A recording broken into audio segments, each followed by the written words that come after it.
So several other Westfield Community Programming hosts have had shows down here at the Big E. And I figured, well, I have to do something now. But I'm not like them where they have all day to schedule guests and do research. So I'm just going to park myself right here and see how many people I can pull from the public to tell me what the Big E means to them.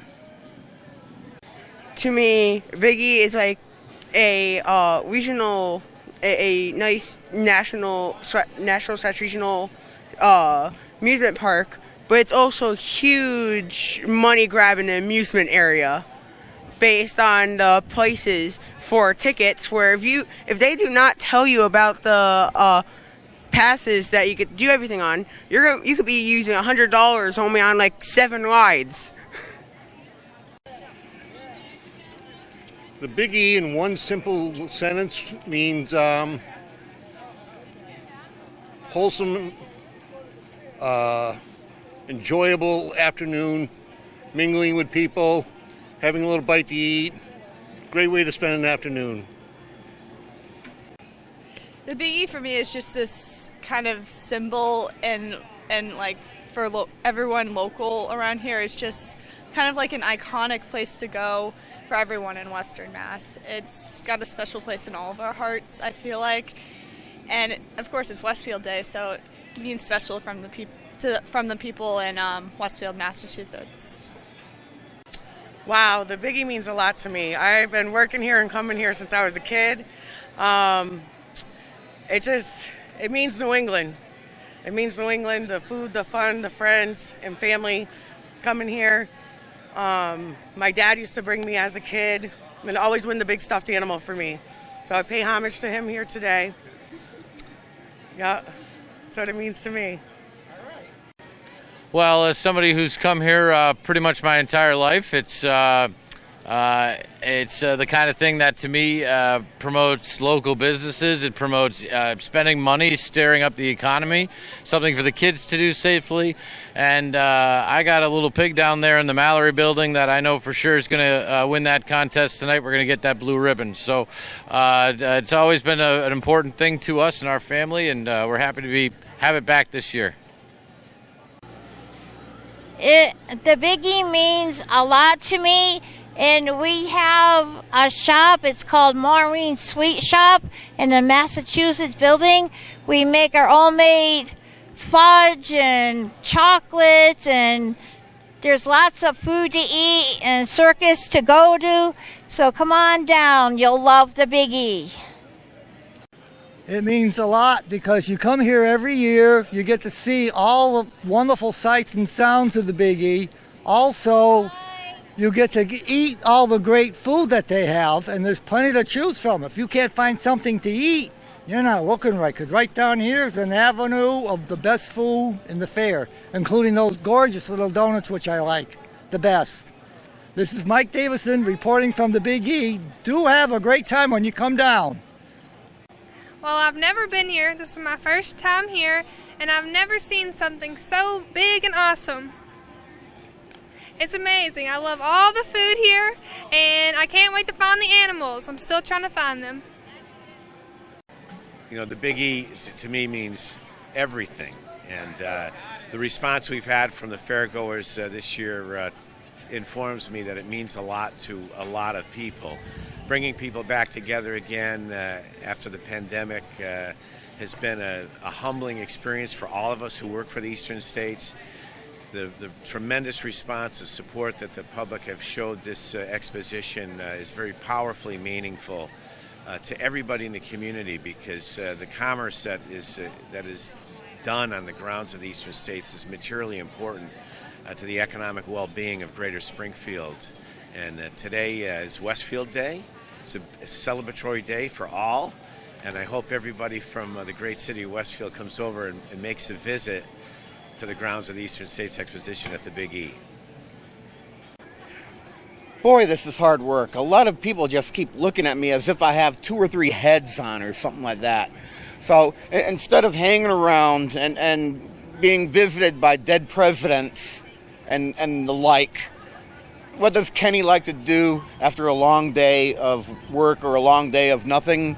Maybe a little bit of wine, perhaps. So we're going to shoot over to the other side of the fairgrounds here to a winery from Westfield, Mass. They're up on the north side, Raven Hollow Winery.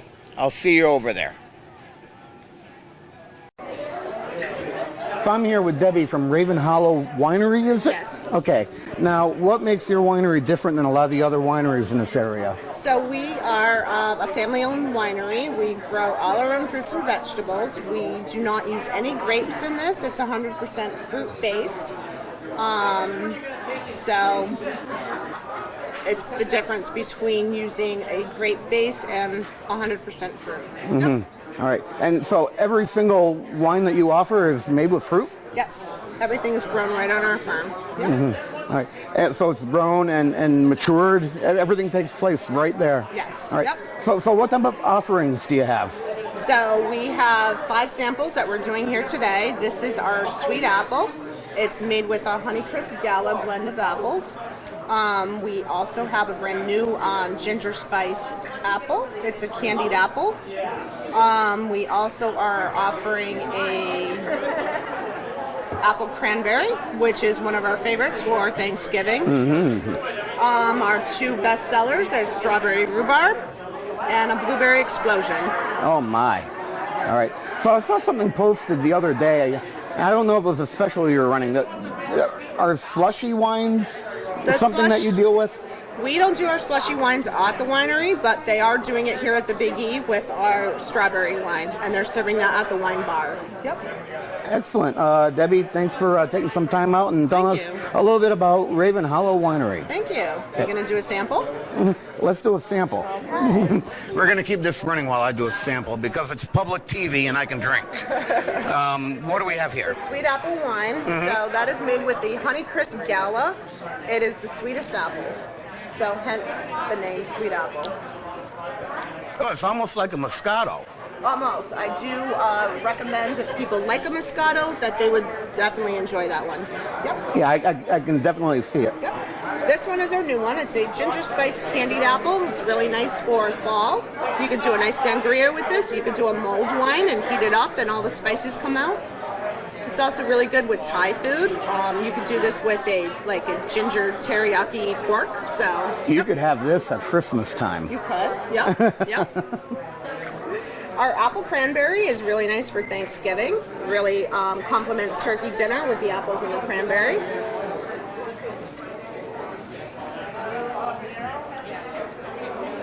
There's some body behind that for a lighter colored wine. It is. That's been one of our triple gold winners, so it is a really nice prized wine. What makes a triple gold winner? Well, you can see some of our awards here and what we've won for. So we won 2 years in a row for that one. Yep. Mm-hmm. Our next one is going to be our strawberry rhubarb. It's one of our my best sellers. favorite pies. It is. Is it going to taste like it? Yes, exactly. That's how we describe it.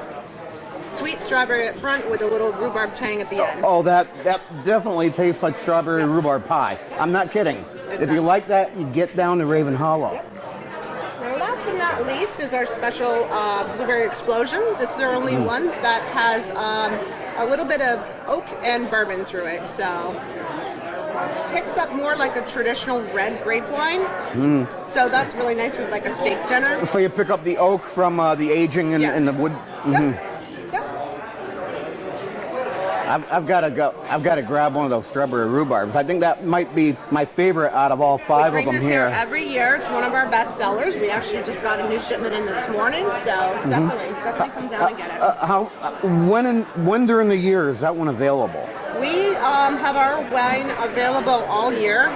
We make it as mead. So we usually flash freeze our fruit from the year before and process it when we need it. So excellent. Yep. Well, Debbie, thanks again. I see a big line behind you, and I'm sure they're going to enjoy the offerings here. Non-stop. Thank you. All right, thanks.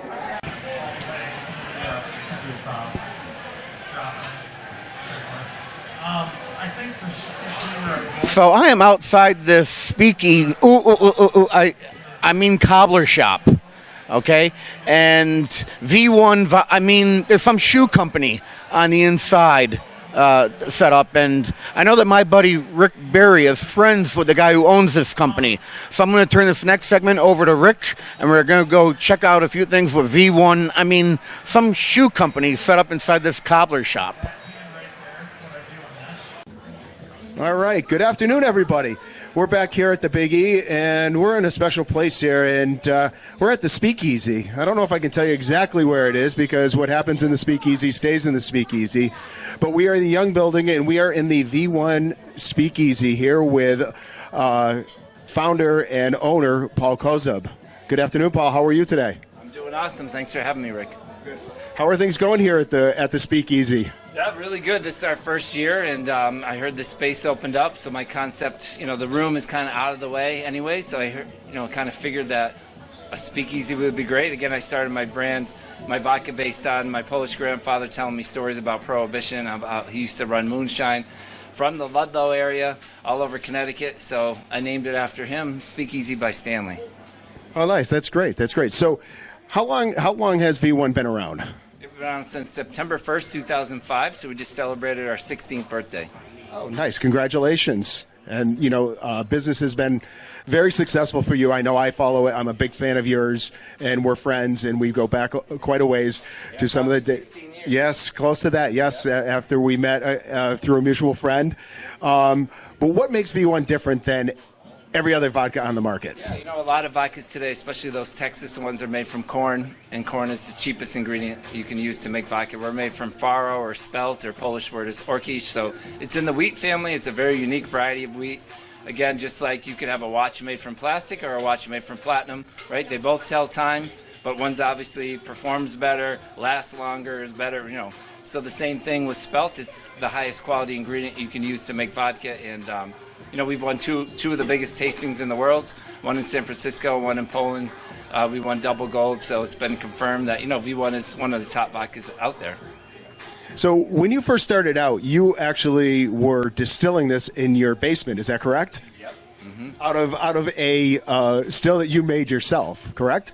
Yeah, I bought some of the equipment online, and it was $3,000. Now, there's three things in the United States that have no statute of limitations. It's murder, counterfeiting, and moonshining. So no matter when you did it, 100 years ago, 200 years ago, you can still be arrested. So I was kind of doing it illegally, but I just learned the process. I wanted to know what made vodkas different and what separated them, and I wasn't selling it. Okay, so that's how I justified doing it in my basement. And then going to Poland and seeing some of the greatest distilleries in the world, I fell in love with Poland and Polish vodka and Polish vodka making. And today, I now own my own distillery in Poland. We're about 2 hours south of Warsaw, so it's kind of come full circle.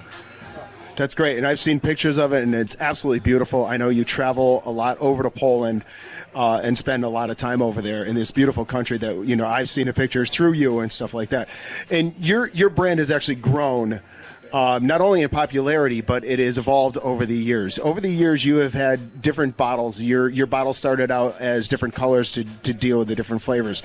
And I know a few years ago, you actually changed to where you designed your own bottle. Is that not correct? Yeah, it was probably the second hardest thing I ever had to do besides creating the vodka was the new bottles we have here. And, when you create a new glass, a new mold, every size, you have to have a special form too. It's very expensive. You have to buy that.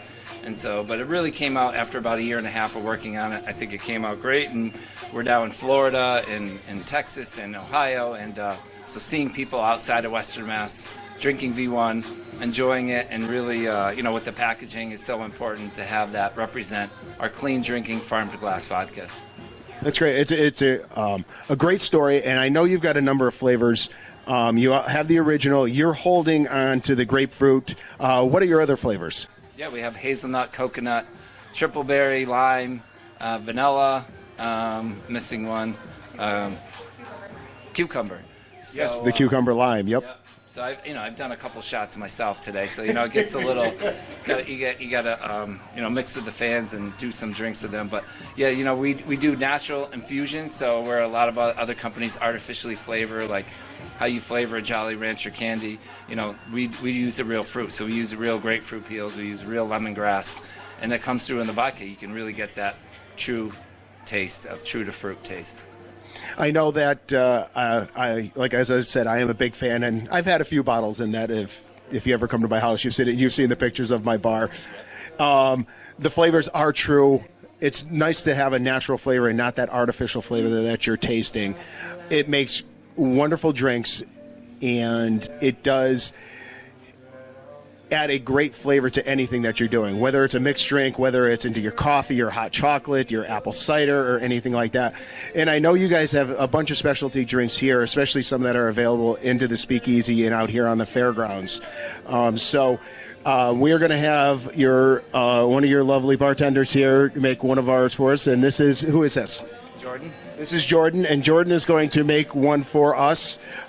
She is going to do the Poland Special. You describe that for us? Yeah, Poland Special. So that's V1 Vanilla or V1 Original. And we have this palm blueberry. Sometimes you use a currant. So black currant is very popular in Poland. But for today, we're using the palm blueberry and a little bit of lemon. So 3 ingredients. You know, a lot of cocktails I like are the fresh fruit, fresh juices with V1. I don't like a lot of liqueurs, a lot of mixers, so this is one of our most popular ones, and just concepts I come with over, during when the fair is not going on, and it's one of our top sellers. I know it is one of the fun that I have with it is that you are one of our sponsors at the International Volleyball Hall of Fame for our hospitality room.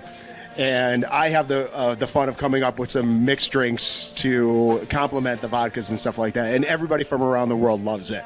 And we do appreciate it. And this here is the Poland Special. V1 Vodka is available at your local package stores. You can check out recipes online at your website, which is V1vodka.com, social media, V1 Instagram, Twitter, Facebook, V1 Vodka. All right, Paul, thank you very much. Thanks, Rick. Cheers. Na zdrowie. Oh, that's good. So I thought I was going to be done with Raven Hollow, but I'm still at the Big E, and something interesting happened to come right in front of me as we were walking back from that that cobbler shop. Okay. I'm here with Mr. We Have to Do Better Because We Live Here, Manny himself. Hello, Manny. How are you? Good. How are you doing today? Okay. So I know that I've been getting appliances through Jim over at the Westfield store for years and years and years, but not that long ago. Actually, now it seems it might be a little bit longer than what I'm remembering. You got into the olive oil business. Yep. This is my family in Greece, okay? It comes from the island of Crete, and I decided about 10 years ago, bring it up here. I have 3 sisters and a brother. It's all our trees. So here we are, and now I'm expanding. We got infused oils, we have infused olives, but the main thing is the pure olive oil. We pick the olives, we press, we bottle. We don't mix, we don't blend. Like you see some of those on the shelves at all the supermarkets. Okay, so that's it. I mean, that's.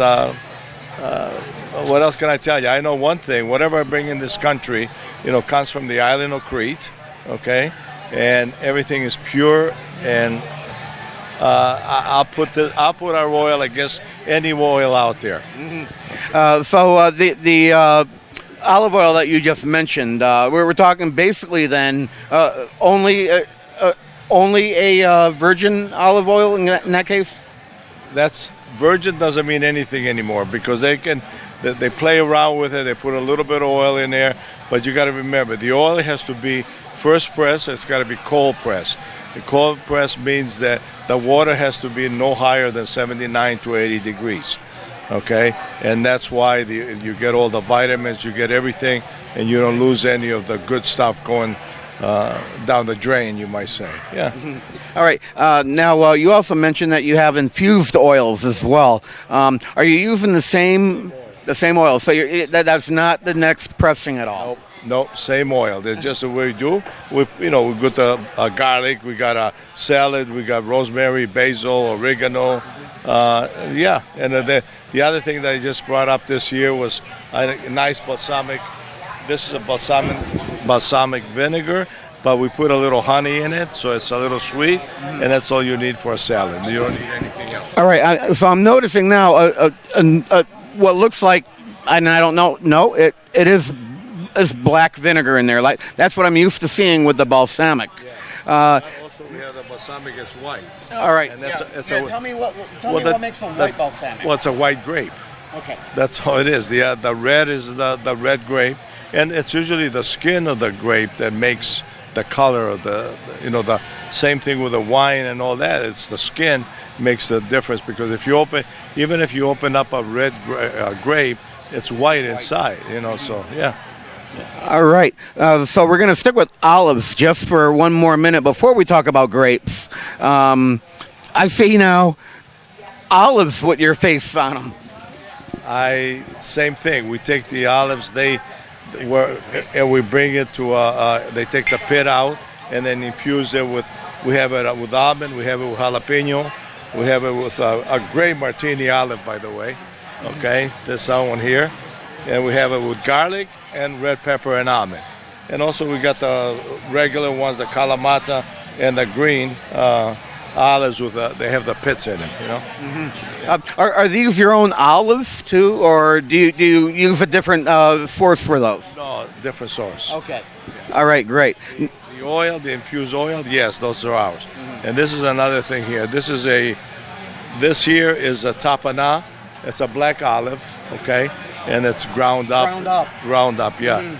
And if you got company, or I use it with bread in the morning or something like that. Yeah, you put a little schmear on a piece of bagel or something. Instead of butter, you use olive oil, and it's good for you. Exactly. Yeah, that's right. Olive oil is one of the oils that are good for you. Do you know enough about that to talk about that for a minute? No, yes and no. I mean, I just know for years the island of Crete has always. I mean, I don't know if you ever visited Crete, but the island is 200-something miles long, and you can go from one end to the other, and that's all it is olive trees. Okay, so Crete is one of the originals that produced oil, and for years and years, it's good for you. It's good. They're talking about the Mediterranean diet and all that. That's where you got to get that. So yeah. Excellent. Also, speaking of the Mediterranean and Europe and every other place that might be over on the other side of the pond, I found out that you got into wines. Now I'm going to start off with the first one because you named it after yourself. Yes, this is the name I made. It was Emmanuel, but we have it. And the only reason I did it, I wanted something different, because this one here they're all blend. It's all okay, and that's the difference between the Cabernet, the Merlot, and the Chardonnay that I have. Well, this is blend, so that's why it's different. It's almost like a Pinot, okay, but I really can't call it Pinot. Okay, so I made it Emmanuel. Do you want to let on to any of the variety that might be in that blend? If not, I respect that. No. It's a regular. I mean, listen.